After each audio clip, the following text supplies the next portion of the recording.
So There, are you also saying alcohol is good for us? I'm saying that red wine has stood the test of time in terms of if you look at most of the super agers, red wine consumption is a part of their lifestyle. Now, I mean that by alcohol in general in these communities is a beverage that is used during meals. The American happy hour, where we slam down some cocktails, in these traditional families, that does not happen. Alcohol is a beverage with a meal, and there is an argument to be made that this alcohol was the beverage because it was the only way to make water safe to drink. And so you look at, and I've studied super old people around the world, and they all, for the most part, consume some form of alcoholic beverage. Mm-hmm. Most of them consume red wine. There's two papers out of France, naturally, that women who consume champagne have better vascular health and better longevity than women who don't drink champagne. My wife reminds me of that almost on. I And it love it. turns out that women who drink vintage champagne, which has been aged on the lees for at least 3 to 6 years, have better health than women who drink regular champagne, which only been on the lees for a year and a half. Why is that? Well, it turns out that these postbiotics from the fermentation process are contained in that alcoholic beverage. And it's actually the consumption of those postbiotics that are the beneficial part. Wow. Ah, Wow. yeah, so it's not the alcohol. And there's a really, since we're talking about gut bacteria, there's a very interesting paper that was done a few years ago looking at healthy volunteers. They were given either red wine or the equivalent calories in red grape juice or the equivalent calories of gin. And their microbiome and their markers of inflammation, in this case, C-reactive protein, were followed. The people who got the red wine, their microbiome diversity, their village, their biodiversity of their microbiome, the tropical rainforest got more diverse. The C-reactive protein went down. The grape juice folks had no benefit, either positive or negative. The gin group had a negative benefit. The microbiome became less diverse, their inflammation markers went up. Oh, wow. Now, that's just one study, but I think it kind of goes to my point is that these products of fermentation um, look to be incredibly useful for our functioning. So back to butyrate, since we digress. So butyrate is another class of bacterial fermentation products, which are called short chain fatty acids. Probably the most famous that we use almost every day on our salads is a short chain fatty acid called acetic acid, vinegar. So everybody who's downing their shot of apple cider vinegar is having a shot of either bacterial or yeast fermentation called vinegar, acetic acid. And acetic acid is part of the building block to get to the ultimate short chain fatty acid, which is called butyrate, butyric acid. People who think about wanting to be in ketosis, believe it or not, ketones are beta hydroxybutyrate. Huh.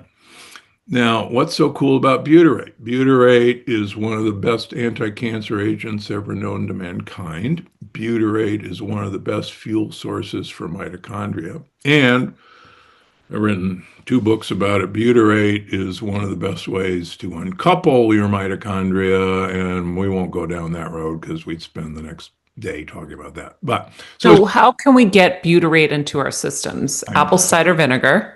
so this is now the holy grail of where we're going.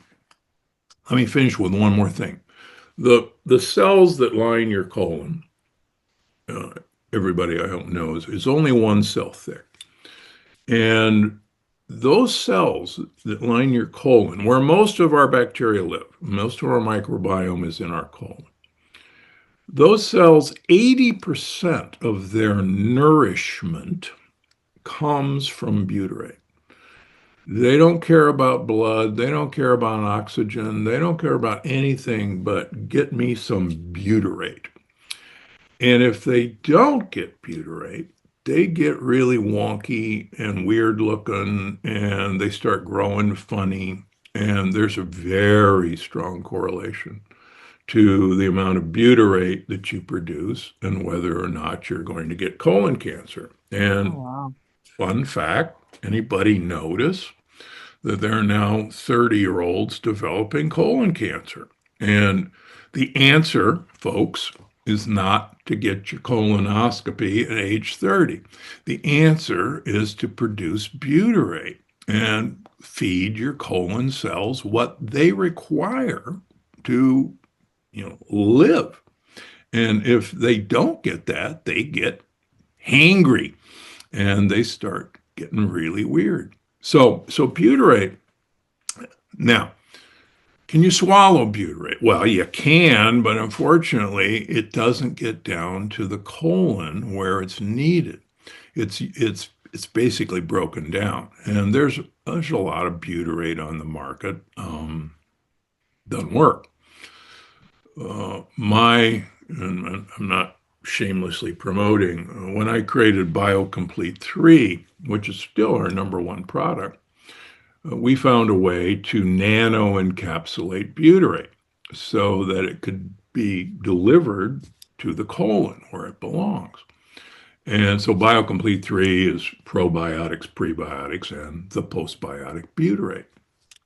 And it's still my #1 selling product because the dumb stuff works.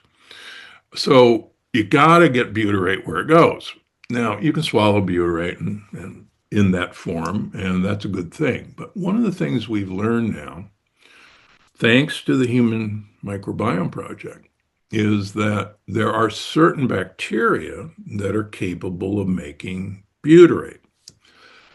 But here's the bad news. You need, it's like an assembly line on a car. Bacteria 1 eats something you swallow, and it poops out substance 1. Bacteria 2 needs to eat substance 1 to poop out substance 2. Bacteria 3 needs to eat substance 2 to poop out substance 3, and so on down the line.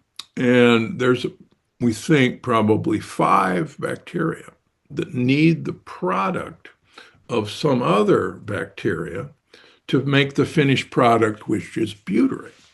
Wow. Yeah. And that's where, this is where I spend my time trying to figure out who's missing, what do they want to eat, how do we give them what they want to eat, how do we get them to poop out the next stuff. Heal Squad, we have been on quite the journey together, and we're hearing from so many of you just how much this show is helping you heal and get better, and it makes us feel so good. We love, love, love it, and we just ask that you don't keep it to yourself. Spread the message and share the show or your favorite episode with your friends. And if you want to help us even more, you can leave us a 5-star rating and a comment on Apple Podcasts or Spotify, and follow us on Instagram at Heal Squad. You can also DM us anytime because we love connecting with you. And finally, you can also join us on Patreon for our monthly live heal events with world-class healers and ad-free episodes exclusive only to Patreon and our Super Heal Squad for as little as $10 a month. So go to patreon.com/Heal Squad to join. Getting better isn't easy, friends, but as I say all the time, it's a whole lot easier if we can do it together. We love you all so much, and we love doing this thing called life with you. This podcast and all related content published or distributed by or on behalf of Maria Menounos or MariaMenounos.com is for informational purposes only and may include information that is general in nature and that is not specific to you. Any information or opinions expressed or contained herein are not intended to serve as or replace medical advice, nor to diagnose, prescribe, or treat any disease, condition, illness, or injury, and you should consult the healthcare professional of your choice regarding all matters concerning your health, including before beginning any exercise, weight loss, or healthcare program. If you have or suspect you may have a healthcare emergency, please contact a qualified healthcare professional for treatment. Any information or opinions provided by a guest expert or host featured within website or on company's podcast are their own, not those of Maria Menounos or the company. Accordingly, Maria Menounos and the company cannot be responsible for any results or consequences or actions you may take based on information or opinions.